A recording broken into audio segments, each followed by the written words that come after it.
When I was 15, I had my first girlfriend. We lived in an upper-class area, very quiet and peaceful streets. My girlfriend Casey also lived 2 blocks away, so I could walk to her house almost nightly. One Thursday night during break, when I had nothing to do, I started my walk over to Casey's house. It was on the later side of the night, but I didn't really have a curfew, so it didn't matter.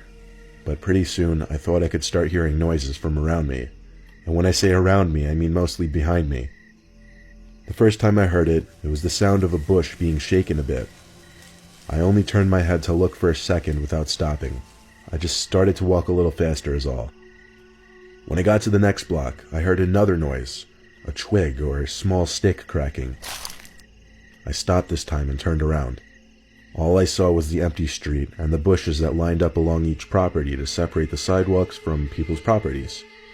Basically next to the street was a wall of bushes, and I didn't see anyone or anything that could be making these weird sounds.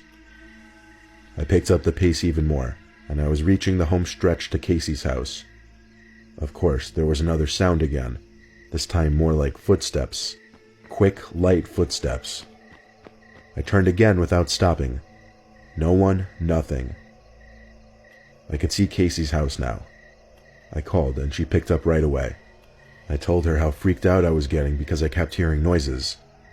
I walked around the bushes surrounding her driveway and stepped onto her property. I noticed her staring out her bedroom window upstairs. She waved at me as she left on the phone, and I waved back. Then she asked me, "Who's that guy right behind you?" I turned right around and saw a fully grown man crouch walking maybe 10 feet in back of me. I screamed and ran for the door and started pounding on it.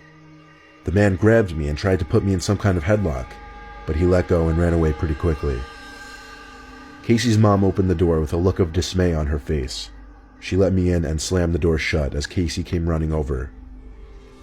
I was out of breath and felt like my heart was beating 1,000 beats a minute. Casey's mom hugged me, asked a few questions, then called the police to warn of a dangerous man going around town. Casey's mom let me stay over that night for obvious reasons, and she drove me home the next day.